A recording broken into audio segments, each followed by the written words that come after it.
அவரோட ஹார்ட்டா இருக்கிறது வந்து டிஎம்கேவோட அந்த ஐடியாலஜி பயாஸ். அது வந்து அதுதான் ஆக்சுவலா இவங்களோட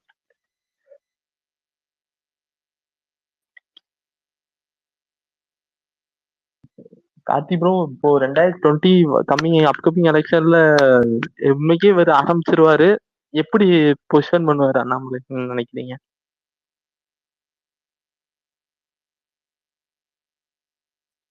சூப்பரா பண்ணுவாருங்க. அவர் டிஎம்கேன்ற பெரிய பேக்கேஜை தூக்கிட்டு ஓடும் போதே ரொம்ப கஷ்டப்பட்டு ஒரு 18% கொண்டு வந்தாரு. ஏடிஎம்கே 13 தொகுதியில வந்து தேர்டு கொண்டு வந்துட்டாரு.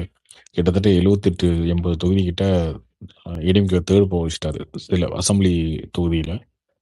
இந்த டைம் 2 கட்சியுமே வீக்கா இருக்கு. முன்னாடி 2 கட்சியுமே ஸ்ட்ராங்கா இருந்தது. அப்பயே அப்படி பண்ணிட்டாரு அப்படின்போது இப்போ ரொம்ப ஈஸி தான் அவருக்கு. தனி கட்சி ஆரம்பிச்சாருன்னா அவருக்கு இந்த கிறிஸ்டின் வரமாட்டாங்க சப்போர்ட், முஸ்லீம் வரமாட்டாங்க, தலித் வரமாட்டாங்க, பிஜேபி பிடிக்காதவங்க, பிஜேபி மேல இருக்க ஆன்டி இன்கம்பன்சி. ஸோ அவங்க ஆல்ரெடி